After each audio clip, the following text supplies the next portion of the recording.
Hi, and welcome back to ScottiesTech.Info. I'm Scotty with my co-host Cletus. And this week I want to talk about a paper, a sort of scientific paper that was published on January 19th in the Journal of Epidemiology and Community Health. Now, this was a paper about 5G, and the title is Electromagnetic Fields, 5G and Health. What about the precautionary principle? And it was written by a kind of pretty heavy-hitting guy by the name of Professor John William Frank, who is his professor of evidence-based medicine at the University of Edinburgh and a fellow of the Royal Society. Now, the reason this was kind of a big deal is because up until now, I've talked about many studies saying that 5G is bad, 4G, 3G, 2G, Wi-Fi, Bluetooth, all these sort of wireless technologies are not necessarily good for our health. And most of the studies that I've quoted are very often laboratory studies. So they'll take, rats and expose them to a certain power level, certain frequency, a certain modulation scheme, and of course it shows something bad. They'll study the same types of effects in humans, but they're kind of more laboratory studies. They're not epidemiological studies. Now, epidemiology is more or less the study of human disease and kind of how it spreads in human populations, that sort of thing. So in order to actually get something done in terms of this wireless wonderland we live in order to make these technologies safer, to ensure that they are in fact super safe, what we actually need are epidemiological studies. We need serious, hardcore, long-term studies that will show beyond a shadow of a doubt that, yes, this stuff is actually bad, the laboratory studies are correct, so let's do something about it. So that's the reason why not only is Professor Frank kind of a bigwig, he's a fellow of the Royal Society, which is, I believe, the Royal Society is the longest lasting scientific. It's like a fellowship of esteemed, fancy scientists. It's been around since something like 1660, and it's you're pretty fancy pants if you're a member of the Royal Society. So here's a guy who is kind of well-known and prestigious, and he came out with not a scientific study, but essentially an essay. But he makes four main points, and the first is he talks about how 5G is kind of confusing. There's different flavors and types and different frequencies and different modulation schemes. There's even confusion about what types of 5G systems are being deployed where. The second thing he talks about is the sheer number of studies showing that earlier pre-5G wireless technologies have been shown to be not very safe. Then he talks about the severe lack of actual, real, hardcore 5G studies, but he does actually kind of point to the ones that have been done and sort of couples that with these studies on earlier wireless technologies and kind of says, look, if you look at this and you kind of put two brain cells together, yeah, we should be kind of concerned here. We should hesitate. We should take precautions before rolling this out widely. First, we should study it thoroughly. And the last thing he talks about is how the regulatory agencies involved in approving this stuff, that there's very often a lot of cronyism, and it's basically monetarily motivated, profit motivated, and it's a bit questionable.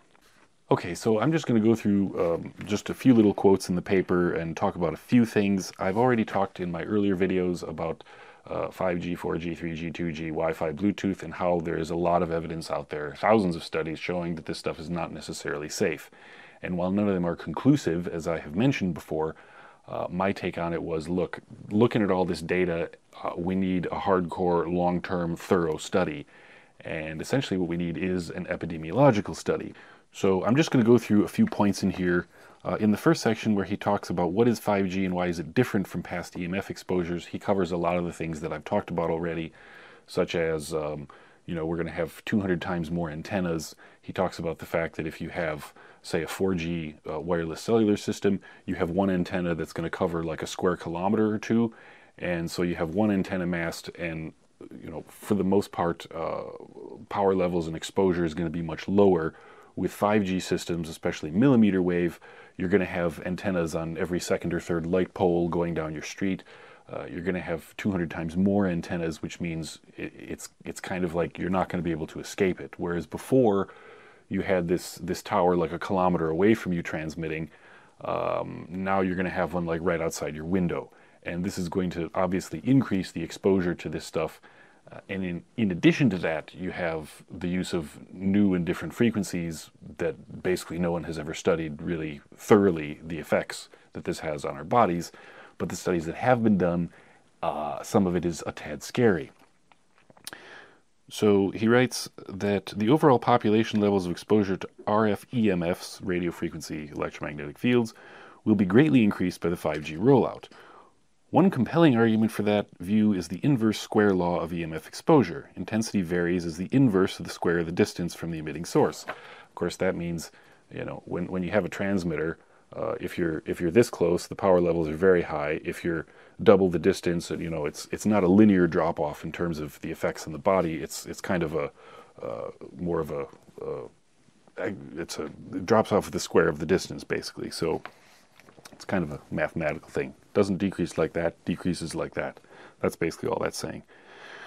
With plans afoot internationally to put a 5G booster antenna on every second or third lamppost, it is difficult to believe that overall population exposures will not increase substantially.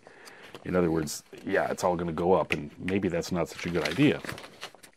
He notes specifically that there is a remarkable dearth of evidence on the safety of 5G-specific EMF emissions, but a growing body of research suggestive of harms from other RF EMF exposures, which have been studied for much longer. Equally inconsistently described in writings about 5G is the complex set of special signal modulations, pulses, polarization, phased arrays, and novel equipment designs. And I've talked about this before. You have MIMO, massive input, massive output techniques. You have phased array antennas where you have tightly focused beams. These things have been used in things like radar before, but we've never actually used them for cellular communications. The reason that's kind of a little bit scary is because when you have a phased array antenna, the power levels that you're talking about, when you have an antenna like this and it's transmitting in all directions, or if it's just transmitting at a wedge, well, that's a certain power level, a certain exposure limit. When you have highly steerable antennas, the total power of the antenna, of all the little antennas in the phased array, the total power can be very low, but when you add them all together and make this kind of tightly focused beam, that beam has sort of an effective power that's much higher than what we've been exposed to before. So all of these things make the whole 5G thing kind of questionable in terms of safety. And furthermore, a lot of it is actually proprietary technology that, people may have studied a certain frequency, a certain modulation scheme, 3 gigahertz for 5G, but they didn't test this other guy's system, this other company's system that's using different types of antennas, different modulation, blah, blah, blah.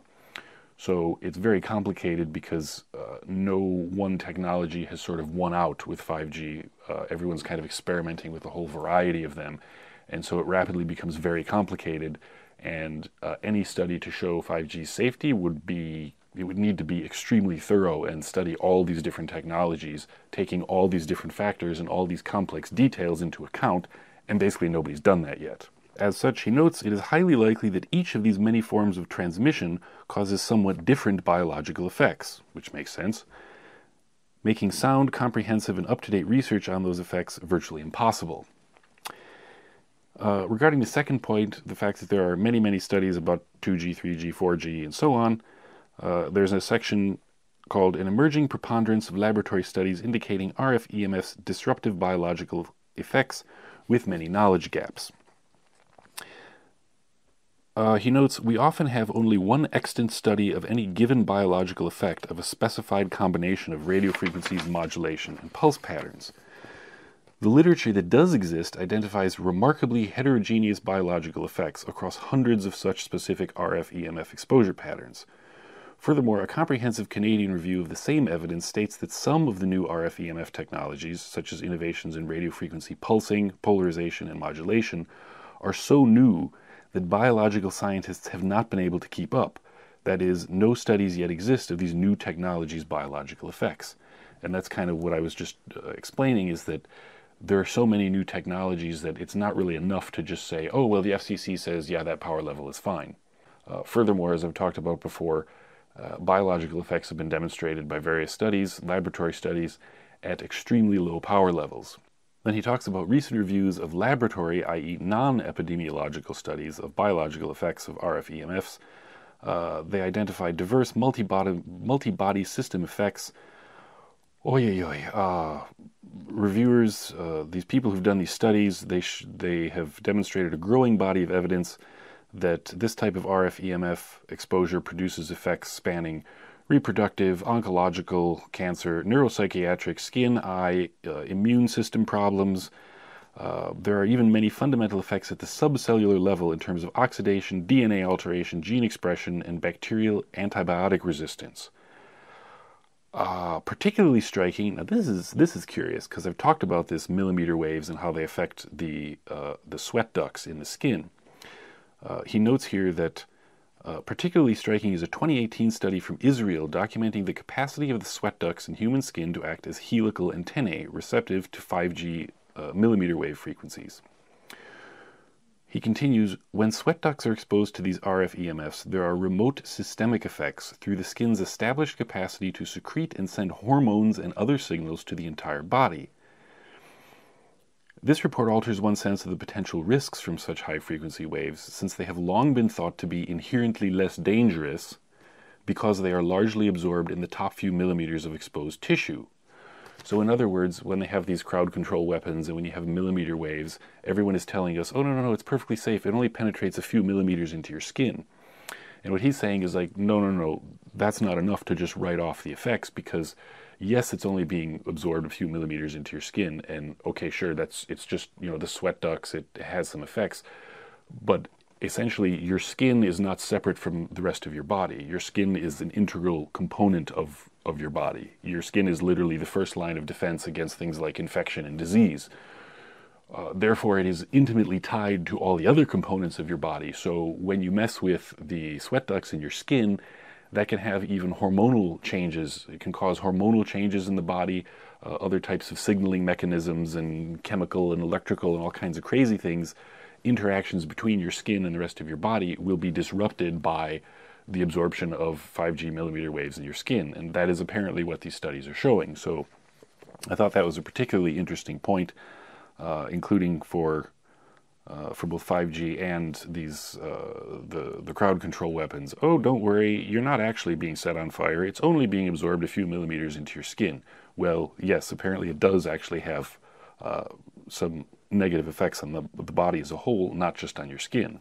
But despite all this, he notes, in short, laboratory studies of EMF exposure are fraught with both internal and external validity issues and cannot replace high-quality human epidemiological studies, though, as we will now discuss, these are also hard to come by. So in the third section, where he's basically saying, well, there aren't really any 3G studies, but let's consider the seriousness of the earlier ones. Even though they're not epidemiological, they still are showing important negative effects. So he writes, Canada's most senior cancer epidemiologist, Miller, has looked last year at the human epidemiological evidence linking human breast and brain tumors, male reproductive outcomes, and child neurodevelopmental conditions to RF EMF exposures resulting from the use of past generations of transmission systems. Now, he notes that such studies typically require decades of follow-up to detect delayed health effects such as most cancers. Miller et al. Find compelling evidence of carcinogenesis, i.e. it creates cancer, especially in the brain and acoustic nerve, as well as the breast, from these strong RF EMF exposures. And this is, of course, previous generations of mobile phone transmissions. And that data is actually indicating that, yes, we need to revise our health standards, basically, for wireless technologies, because, yes, they do cause things like cancer. They do cause these problems. And that's what these various prestigious researchers are discovering and publishing papers about. So that's fun, and he concludes this section with Miller et al. Call for an urgent update of the last review of EMFs and cancer by the International Agency for Research on Cancer. The IARC back in 2011 said, well, yeah, all these wireless technologies, the waves are kind of bad and it might possibly cause cancer. And Miller and his team predict that such an update to the IARC's standards would now rate RF EMFs as, at a minimum, probable, not merely possible. It would rate these RF fields as a probable cause of cancer, not just possible. And that takes it kicks it up a notch and says, yeah, it's not just maybe, it's, yeah, basically most likely this stuff is bad for you, which would mean stricter regulations, one would hope, from regulatory government agencies and so forth. And that is, of course, based on the current evidence they have of older generation systems that they have studied over the longer term. But again, for things like Wi-Fi, well, you haven't really done a long-term study. We haven't had a smartphone in everyone's hand on 24 hours a day. You know, smartphones are a relatively new invention.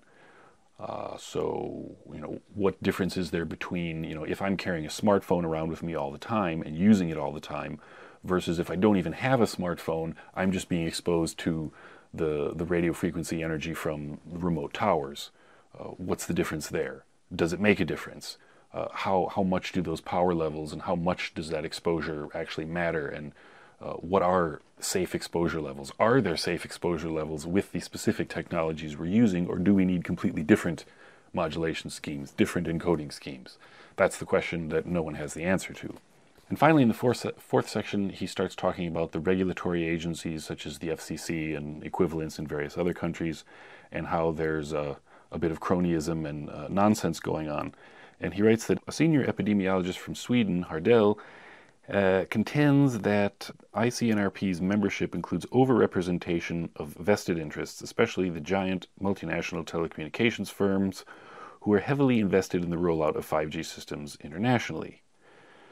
Hardell points out that ICNRP's pro-industry bias may explain its continued reliance on studies of the thermogenic or heat-producing effect of RMFs in biological tissues. The most damning evidence adduced by Hardell is a table of the cross-appointments held by 6 members of the WHO Monograph Group across 5 major international advisory panels on the health effects of non-ionizing radiation. These people have strong personal links to the telecom industry, and the ICNRP itself is a private organization based in Germany. Expert members of this group can only be elected by other current members of the ICNRP. There's kind of a lot of pandering to the telecom industry, and everyone wants to make money, and it's kind of like a good old boys club. And of course, they're not actually doing any research and any real research. They're not trying to show that anything is safe. They're basically just pointing to even 70s era regulations, saying, "Oh yeah, the power levels are super low, it's fine." When simply the types of antennas are different, the types of frequencies are different, the types of modulation are different. Like literally everything about it is different.